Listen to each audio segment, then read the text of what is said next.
until after the island was secure, we secured the island. We pretty much just laid around and what have you, waiting for our ships. When our ship come in, then we loaded up and boarded the ship. After the island was secured, other than standing guard and being aware of that and what have you, and our colonel made sure that we didn't lay around too much, you know, go on hikes, take us, run us down for 20 miles and come back. Mm-hmm. So he kept you busy. He kept you busy. Yeah. Okay. Very nice fellow. Now, when you left Guam, where did you go? We went to Guadalcanal, to our main base. Okay. All right. And then we were there,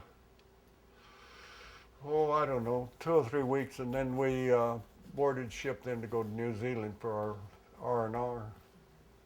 What do you remember about New Zealand? I know you talked about the snow, but what else do you remember about New Zealand?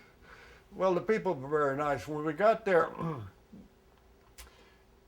the American soldier ruins a good liberty. The 8th Army was gone. We got there.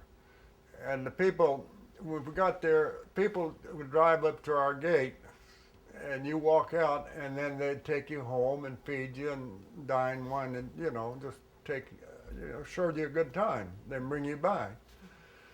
Well, it kind of got out of hand. The 8th Army come home and they were a little upset at the situation, And in fact, we had, what do I want to say, military, Wellington, I think it was, main capital. A bunch of the Marines were in a movie, and the American flag come on, and the soldiers, New Zealand soldiers, start blowing it and what have you. So it upset the Marines, and so big battle broke out. And they not quarantine. No, they what the hell they call it? They put it under martial law. You couldn't go to town unless there was 4 or 5 of you go to martial town. But the people were very nice, very nice to me. When we went back there the second time, you could sure tell the difference, They weren't at the gate to pick you up or anything, do you? American Marines ruined it. It's a beautiful country. I never eat so much mutton in my life, They have a lot of sheep there. And so even their pies, I'll never forget. I had a meal and it was mutton. So I got through. The waitress said, "Did I want a piece of pie?" And I said, "Yeah, I'll have a piece of pie." Well, I figured I was going to get a piece of apple pie or something. Well, I come back and it was a mutton pie. I'll never forget that. Okay. Now, one other thing that I want to ask you about Guam before we go on, one other thing that I want to ask you is when we were talking before the interview started, you mentioned that you were pretty young at that time and it was a little bit scary going on to Guam. Can you describe how you felt? I thought about it aboard ship, but it never penetrated until I got on the landing barge. And I was thinking, well, here goes, And so as we were traveling, water was splashing on me, I'll never forget that. And I looked up and here's these 3 old salts, just standing there and just talking and what have you. And it really made me feel good. It give me confidence. These old three salts there. Mm-hmm. Yeah. Salt. So it was a good thing to have that. I never had any trouble after that. Yeah. Okay. In Okinawa or anyplace else. Yeah. Okay. So when you guys came back from your R&R in New Zealand, then what happened after that? When we come back from R&R, pretty much getting ready for your next campaign. Yeah, some more training, some more deal, and of course I kind of got away I got by without a lot of it because I was boxing, and I'd run 10 miles, 2 or 3 times a week, and then box. In fact, I have a picture of a kid that boxed along with me. Um, his name was Norman Tice from Dallas, Texas, and he was killed in Tarawa. Okay. Pretty So- sure that was Tarawa. So tell me, since you were boxing, did that give you kind of special privileges in some ways? Well, I entertained the troops. I was just like Joe Louis, but only I was one of them. No, they volunteer, and I had boxed, I boxed here as a kid and on down, and so I got some privileges. Yes, I didn't have to stand guard at time, and I didn't have to get up at 6 in the morning. I could stay in bed and go into the kitchen and get my breakfast. So I had some privileges. Okay. How close that?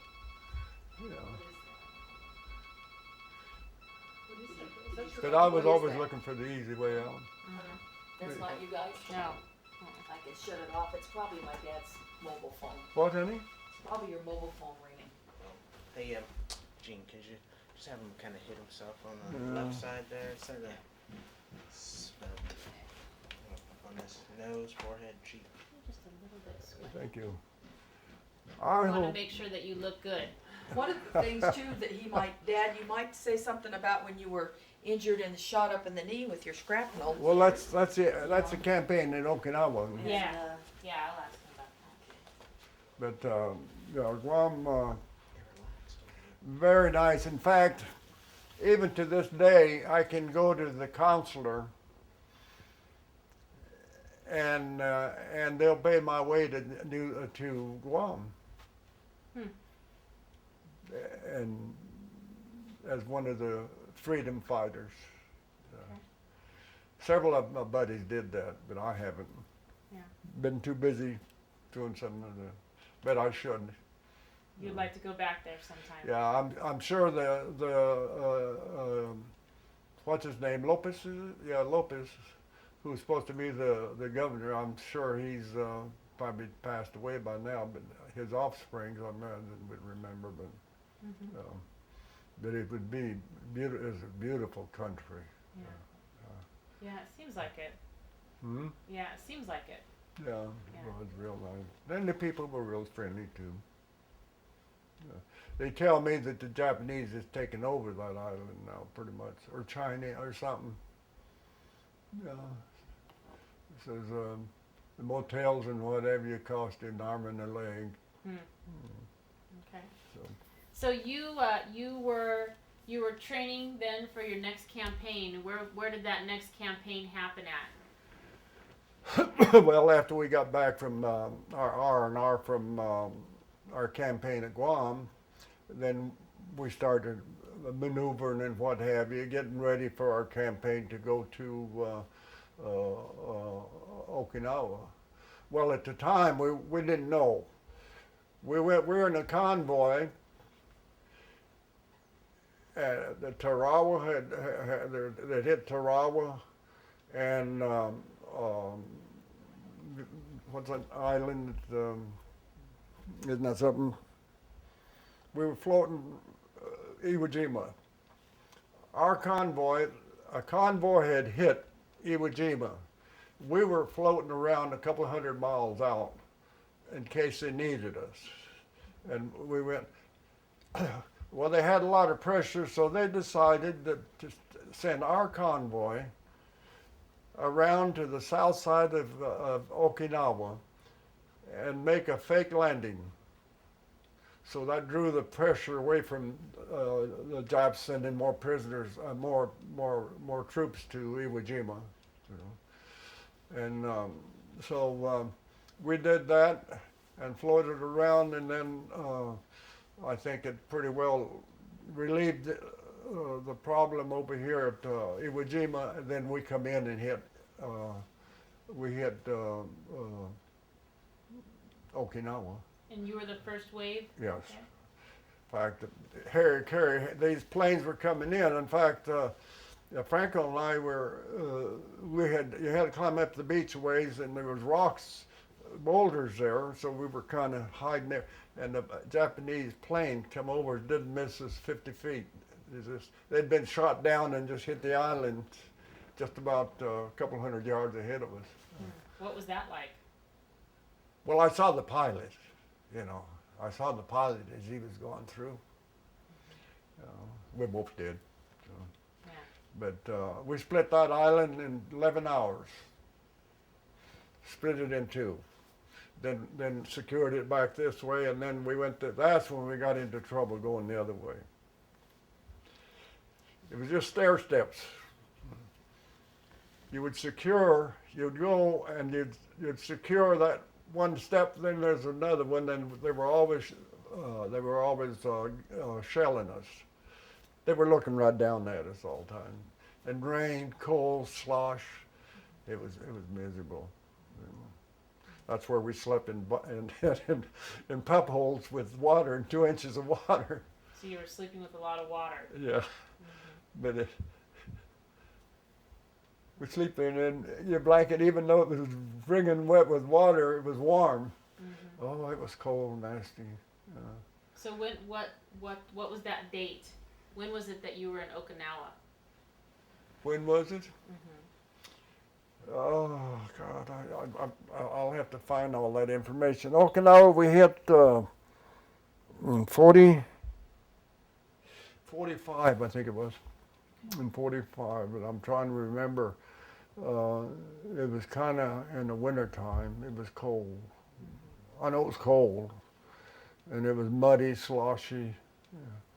And one incident, we had been up towards the front, so then we come back, fall back to relax. Well, there was a big levee there, a big levee across a lake, water on both sides, about a quarter of a mile levee. So we got there, and when we were about halfway, the Japanese start shelling us. We just rolled off down into that water and piled into the water, Them shells just falling. I'll never forget that. It was cold too. Yeah. But that's where I got busted this leg. So you were injured? Not particular time. We were on a fire mission, and we got shelled. We're being shelled. Well, I was up towards the front, protecting maybe if the Japanese try to infiltrate the guns, because we had the guns there.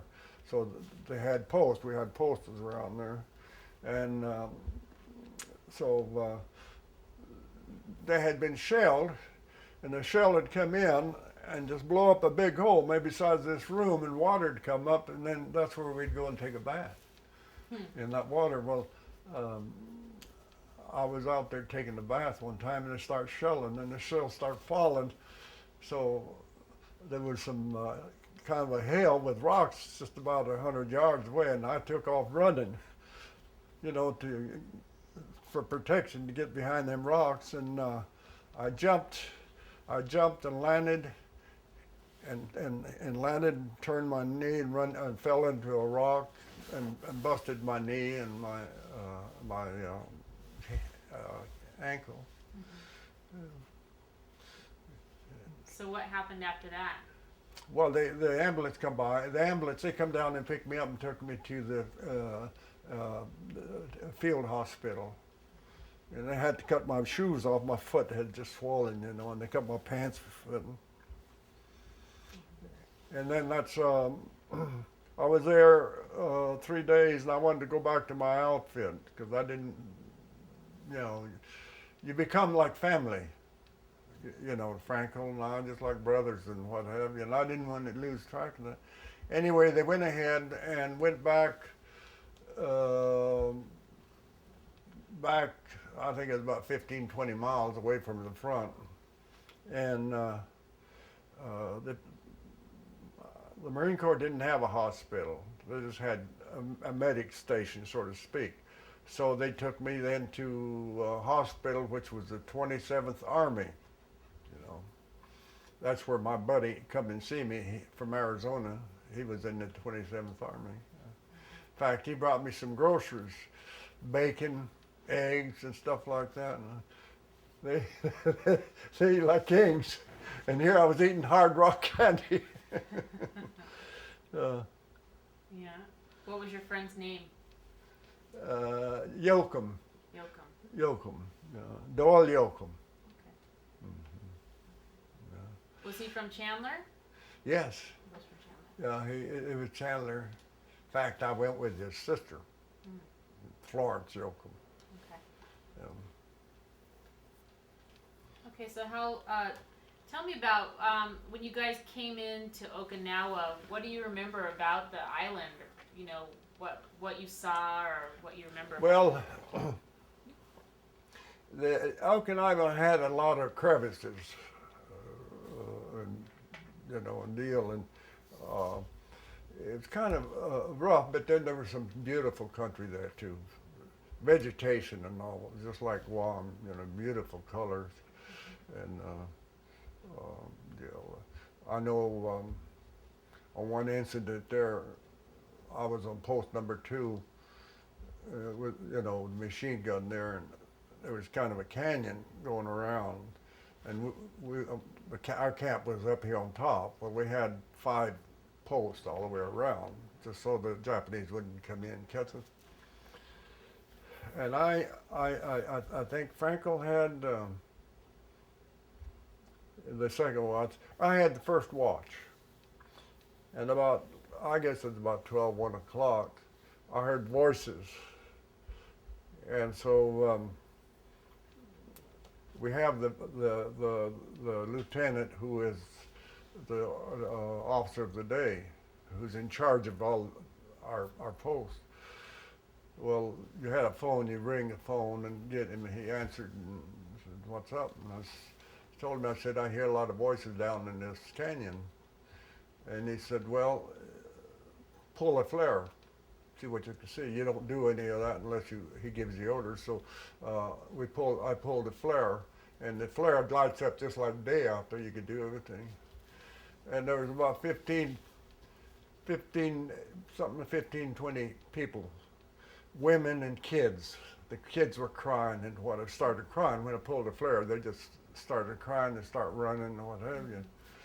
And what had happened is the Japanese would take these families and move them, and then they'd dress up different and slip by the front lines or whatever, you know. They would come in with the families? Hmm? They would come in with the families? Well, they'd come in with the people, not necessarily their family, you know, and then that way they could cross over or infiltrate, you know, something. Anyway, I told the lieutenant what I saw. I said, "I see a lot of people. I see a lot of women, children." I said, "I don't know about any men." And he said, "Well, they're probably dressed up as women," which that's what they do. And he said, "Well, why don't you go ahead and you use your judgment, open fire if you want, or whatever you think." And so I thought for a minute, and I thought, well, you know, there may be some Japanese soldiers in there. About the time the little baby started crying, I said, "Well, I'm not about to fire into that." So they went on about their business, you know. But they used to do that. Infiltrate. Yeah. That must have been pretty tough. Hmm? That must have been pretty tough. Well, I guess Iwo Jima, from all indications, I had no taste of that, but I guess in order to survive, they had to kill a lot of the civilians. Well, the Japanese had they could care less, you know. They were very mean people. Well, they were taught that way. You know, they were taught that way. Yeah. Now, was it difficult on Okinawa? You talked about when you came in and you split the island in half, you secured one part of it, and then you had to move up and get that other part. Was it difficult fighting on the island? Oh yes, very, very tough. Yeah, people.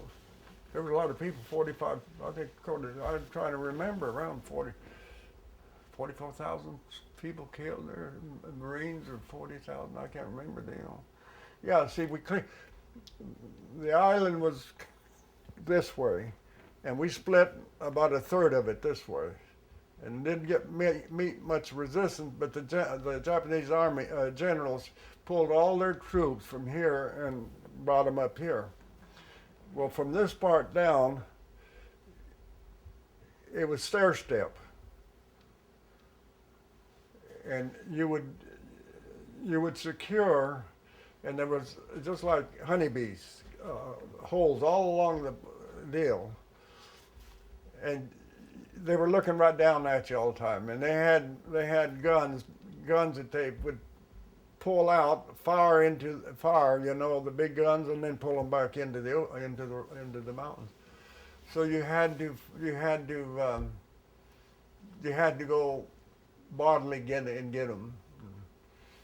I did, like I say, I was with the 155. I didn't get a taste of that, that severe. I was involved in a deal, but nothing like some of these other kids. Were you still doing communications? Were you still doing communications at that No, time? no, I was BAR man then. By then. I was a machine gunner.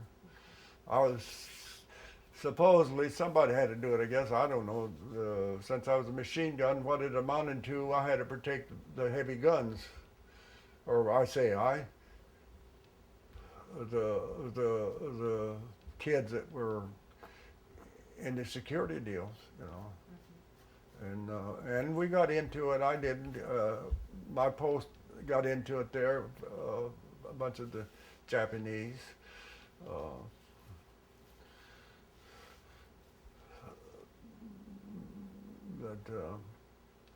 It was very nasty. And when you get up there to the top, you secure all of this. You get up there, and then you got it all over to do again, being shelled.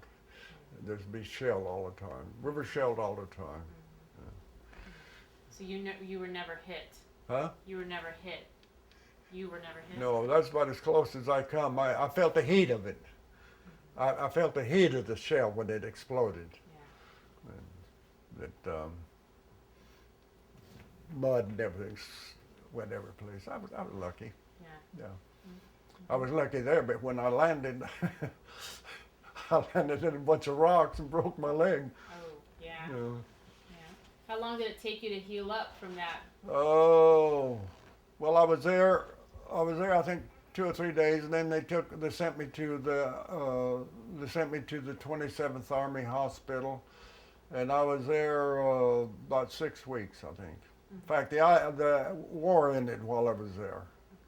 Yeah. 6 weeks. Maybe longer. I know. I fell in love with the nurse that was there. She was a beautiful lady, beautiful girl. I say I fell in love with her. She was very nice. Okay. I was the only Marine there. Yeah. Okay. What is that? Don't worry about it. Okay. Do we want to stop? Yes. Are you done? No, keep going. Okay. All right. Wait, the phone was ringing, so I was just waiting a minute for the phone to stop. Oh. Okay. What do you remember about the people that you served with? Oh, they were, like I say, they become like family. They get, you protect one another. You take Johnson and I and Franco, we were just like brothers. I mean, and Norman, who I boxed with, one that we lost at Tarawa, we were just a close bunch. And what happened to him, to Norman? I don't know. All I down the grapevine, I heard that he had gotten to deal. And then we lost another one, Strobel, who was in his same platoon. He got, as I heard the hot deal, I don't know. He got a 155 shell hit him in the stomach and blew him up. It was bloody. It was bloody. Now you mentioned that you had served with Tyrone Power. Mm-hmm. Do you remember that? Yes, in boot camp. Played football with him. Played football, and a guy kneed me in the face, and I got a black eye. And he kidded me about that. He'd say, "Boy, that's a beautiful Schreider." Yeah, beautiful. I say beautiful. His wife is beautiful. I can't remember her name, but he was a handsome man. Yeah. And just as common as it could be, when we were there, we were washing clothes, and he was washing, and then this officer come up, a captain.